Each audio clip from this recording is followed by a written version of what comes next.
Good morning. SVM YouTube channel पर आप सभी का हार्दिक अभिनंदन है। आज हम द्वितीयक व्यवसाय के अंतर्गत अध्ययन करेंगे विनिर्माण उद्योगों का वर्गीकरण। तो इससे पहले वाले वीडियो में हमने विनिर्माण के बारे में पढ़ा था। एक बार उन्हें देख लीजिए। विनिर्माण से तात्पर्य प्राथमिक व्यवसाय से प्राप्त किसी भी कच्चे पदार्थ को मानव अपनी शारीरिक अथवा यांत्रिक शक्ति के द्वारा उस पदार्थ के रंग रूप, आकार, गुण धर्म आदि में परिवर्तन कर देता है, उसके अंतर्गत बदलाव लाता है और उसकी मूल्य वृद्धि हो जाती है। इन सभी क्रियाओं को हम द्वितीयक व्यवसाय के अंतर्गत शामिल करते हैं। जैसे लकड़ी से फर्नीचर बनाना, मिट्टी से अनेक प्रकार के बर्तन बनाना, मूर्तियां बनाना, इस प्रकार के उत्पाद जो हैं वो विनिर्माण उद्योग के अंतर्गत आते हैं। तो आज हम अध्ययन करेंगे विनिर्माण उद्योगों का वर्गीकरण। तो देखिए, विनिर्माण उद्योगों का जो वर्गीकरण है वो अलग अलग आधारों पर किया जाता है। तो सबसे पहले देखो, नंबर 1, आकार के आधार पर। आकार के आधार पर। दूसरा है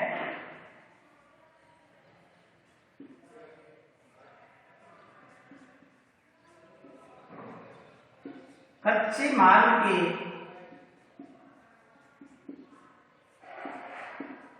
आधार पर।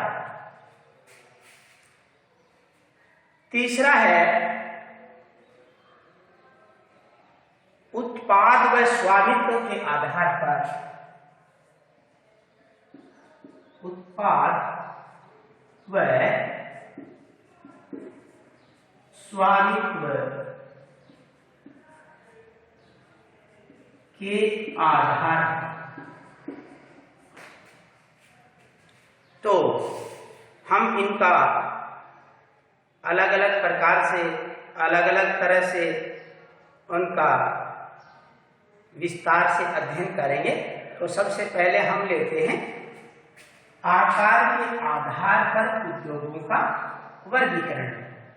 तो आकार के आधार की यदि हम बात करेंगे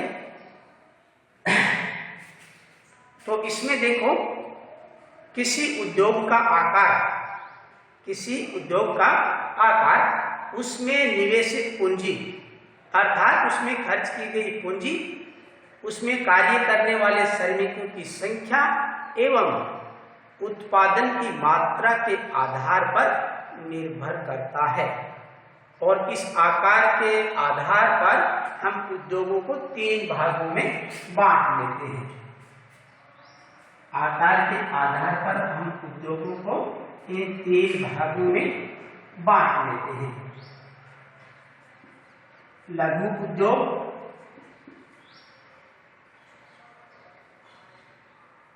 पहले कुटीर उद्योग ले लेते हैं। कुटीर उद्योग,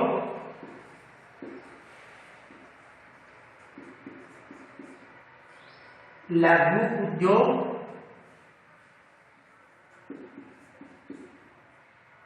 और बृहद उद्योग।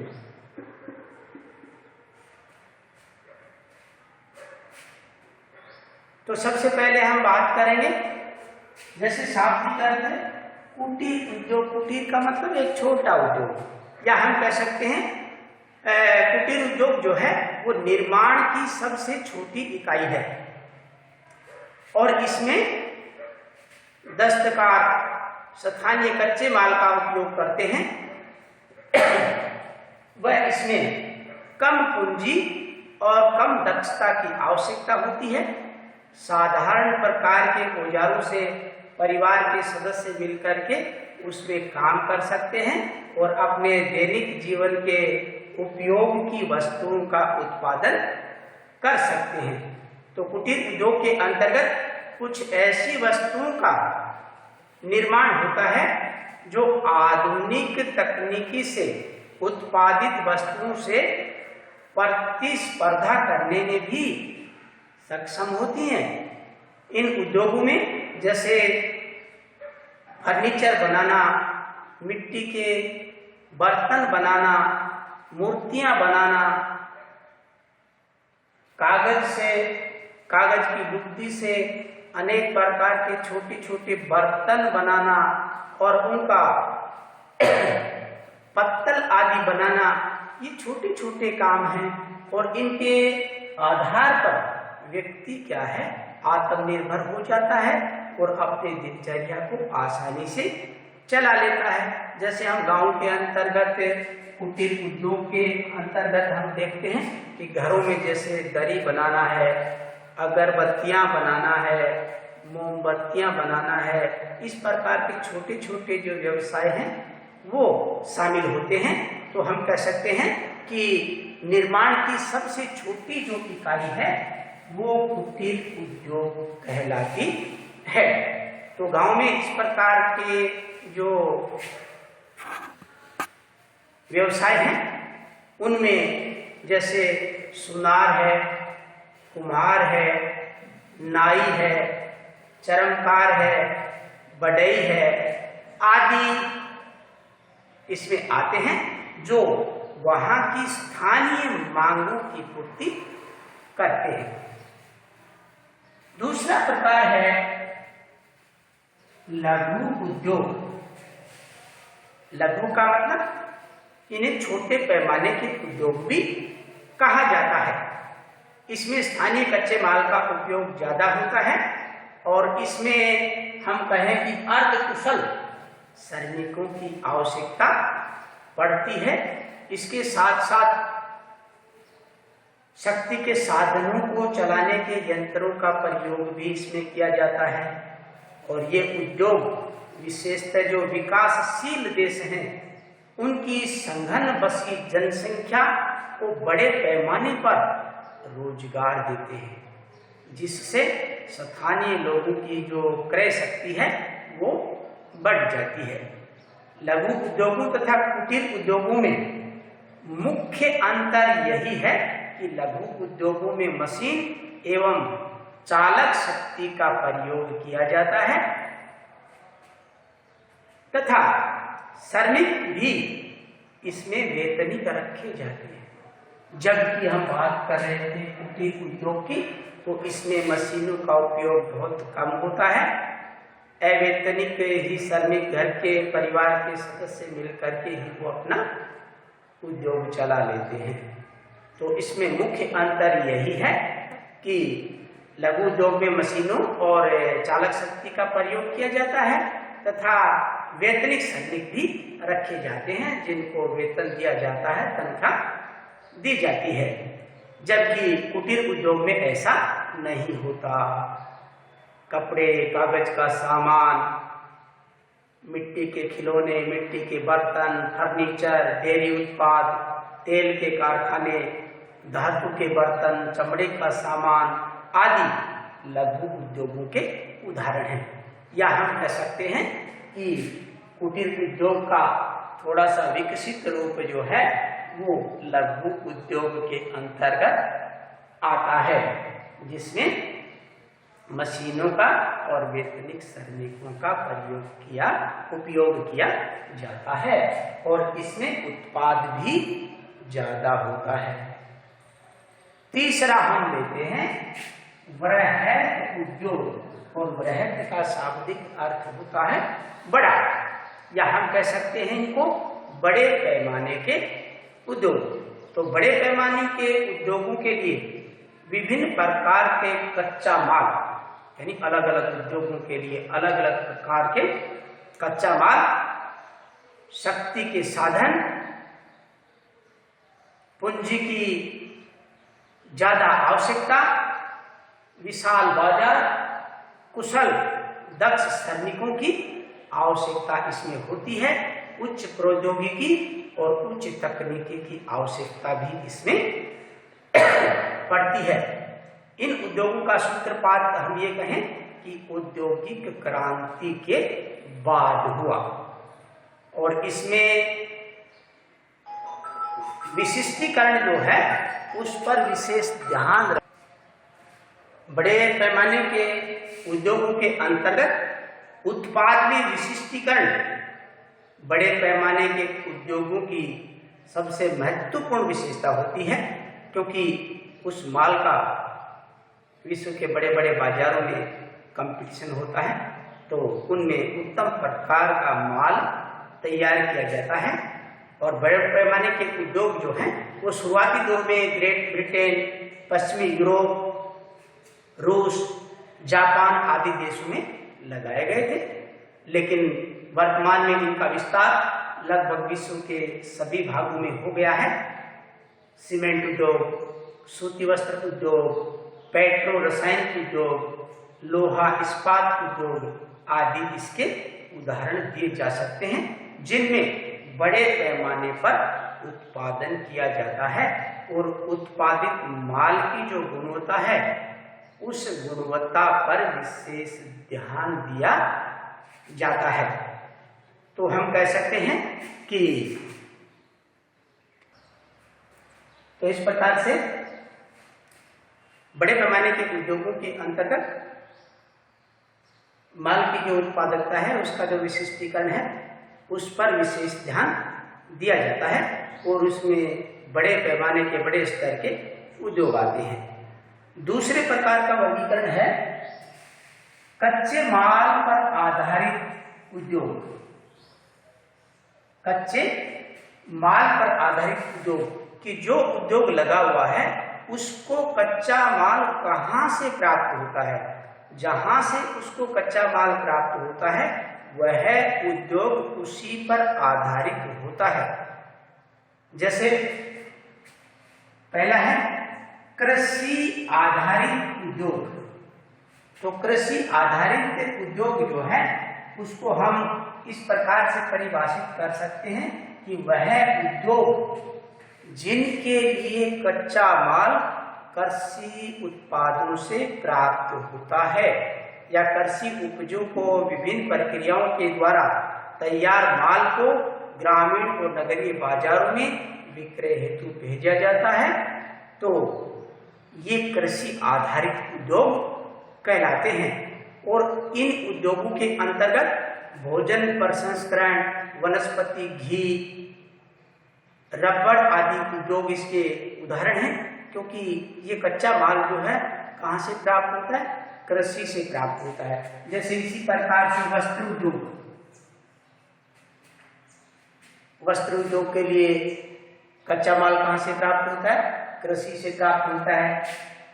चीनी उद्योग, गन्ना कहाँ से प्राप्त होता है, कृषि से प्राप्त होता है। रबड़ उद्योग, तिलहन उद्योग, तेल उद्योग, तो इन सबको कच्चा माल कृषि से प्राप्त होता है, तो इन्हें कृषि आधारित उद्योग कहा जाता है। इसी प्रकार विभिन्न प्रकार के मसाले, खाद्य पदार्थ को सुखाकर या आचार के रूप में तेल या सिरका डालकर सुरक्षित रखकर किया जाता है। तो इस प्रकार के उद्योग कृषि आधारित उद्योगों के अंतर्गत आते हैं। दूसरा प्रकार है खनिज आधारित उद्योग। वे उद्योग जिनके लिए कच्चा माल खनिजों के रूप में प्राप्त होता है उन्हें खनिज आधारित उद्योग कहते हैं।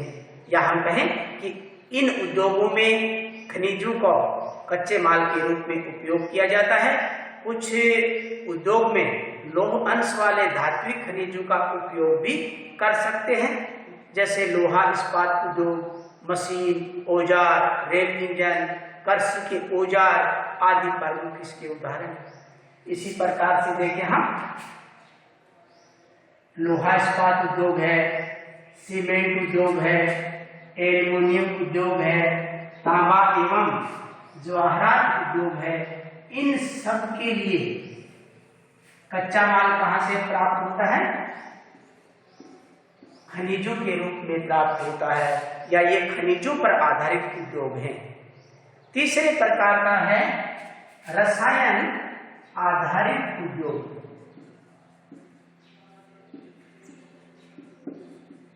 वे उद्योग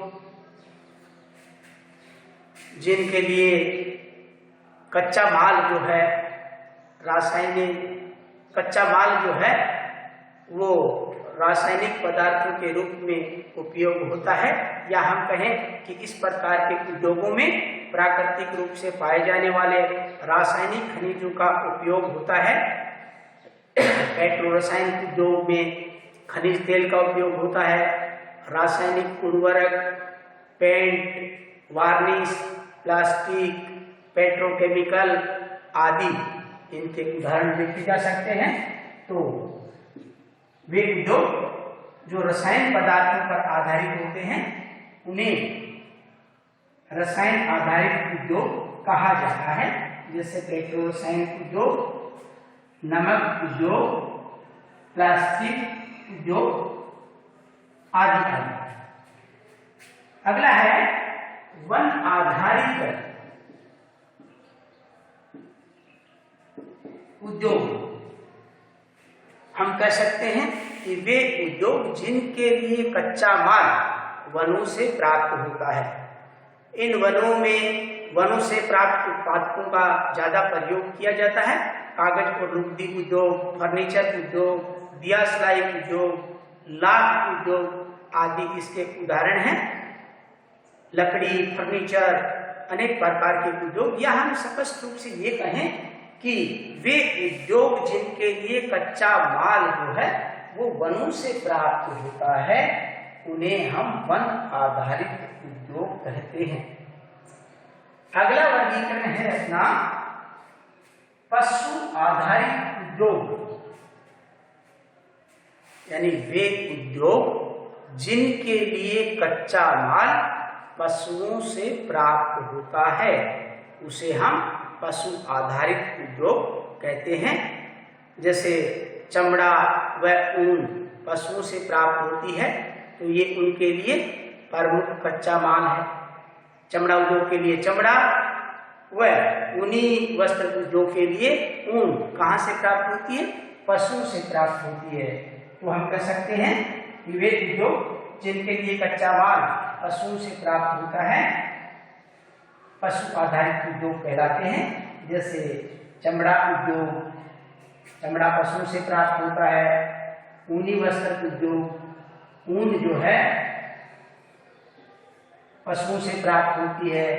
हाथी दांत उद्योग पशुओं से प्राप्त होते हैं। विभिन्न प्रकार के डेयरी उद्योग, तो डेयरी उद्योग के लिए दुग्ध जो है वो पशुओं से प्राप्त होता है।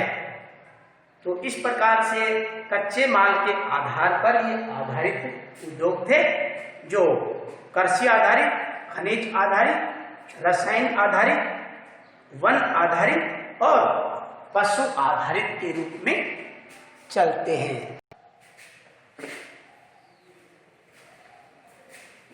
तो इस प्रकार से ये उद्योग कच्चे माल के आधार पर आधारित थी, या हम कहें इन उद्योगों के लिए कच्चा माल अलग अलग क्षेत्रों से प्राप्त होता है। तीसरे प्रकार का वर्गीकरण हम लेंगे स्वामित्व के आधार पर।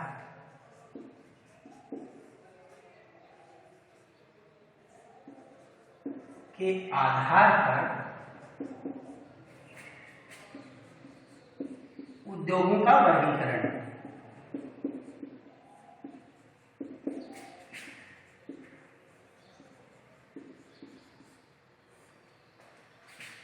स्वामित्व का तात्पर्य हुआ कि उस उद्योग के ऊपर मालिकाना हक किसका है, उसको कहा जाता है स्वामित्व। तो स्वामित्व के आधार पर हम उद्योगों को 3 भागों में बांटेंगे। स्वामित्व के आधार पर हम उद्योगों को 3 भागों के अंतर्गत बांटेंगे। तो उसके अंतर्गत देखो, सबसे पहला आता है सार्वजनिक क्षेत्र के उद्योग।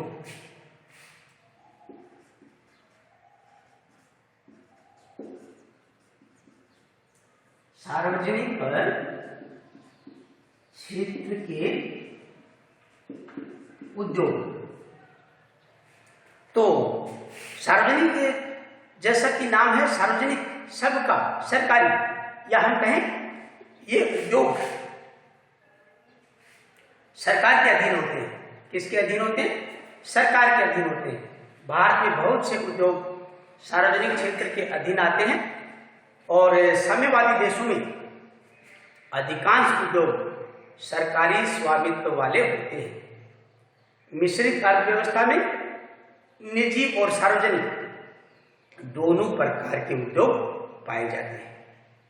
तो हम कह सकते हैं कि सार्वजनिक उद्योग जो हैं वो एक तरह से सरकार के अधीन होते हैं, उन पर मालिकाना हक सरकार का होता है, या हम कहें कि उनका स्वामित्व सरकार के पास होता है। किसके पास होता है? सरकार के पास होता है। दूसरे प्रकार का जो है उसको हम लेंगे निजी क्षेत्र के उद्योग। निजी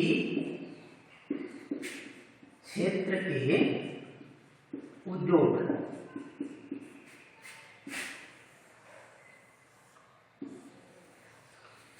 जैसा नाम है निजी, व्यक्तिगत, जिन उद्योगों का स्वामित्व निजी निवेशकों के पास होता है। पूंजीवादी व्यवस्था वाले देशों में अधिकांश उद्योग जो है वो निजी क्षेत्र में आते हैं।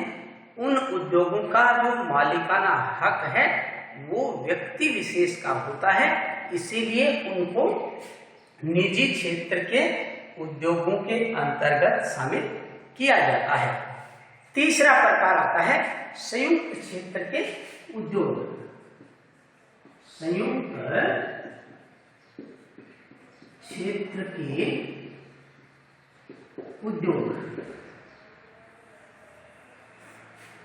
तो इसमें देखिए, इस प्रकार के जो उद्योग हैं उनका संचालन संयुक्त कंपनी के द्वारा, या हम कहें किसी निजी और सार्वजनिक क्षेत्र की कंपनी के संयुक्त, यानी उनके आपस से मिलने जुले प्रयासों का परिणाम होता है। ऐसे उद्योगों को हम संयुक्त क्षेत्र के उद्योग कहते हैं, यानी उसमें सरकार का कुछ हिस्सा होता है। तो ये हम कहें कि सार्वजनिक और निजी उद्योग के क्षेत्र दोनों की जो बीच की कड़ी है उसको हम संयुक्त उद्योग कह सकते हैं, संयुक्त क्षेत्र के उद्योग हम कह सकते हैं, क्योंकि इन उद्योगों में कंपनी के द्वारा या किसी निजी या सार्वजनिक क्षेत्र की कंपनी के संयुक्त प्रयासों का परिणाम होता है। दोनों की इसमें हिस्सेदारी होती है, इसलिए इनको संयुक्त क्षेत्र के उद्योग कहा जाता है। तो इस प्रकार से स्वामित्व के आधार पर हम उद्योगों को 3 भागों में बांटेंगे: सार्वजनिक क्षेत्र के उद्योग, निजी क्षेत्र के उद्योग और संयुक्त क्षेत्र के उद्योग। तो ये था आज का अपना टॉपिक, विनिर्माण उद्योगों का वर्गीकरण, कि विनिर्माण उद्योगों को हम कितने भागों में बांटा: आकार के आधार पर, कच्चे माल के आधार पर और स्वामित्व के आधार पर। 3 प्रकार से हमने इसको पढ़ा। तो आज के लिए इतना ही। नमस्कार, आपका दिन मंगलमय हो।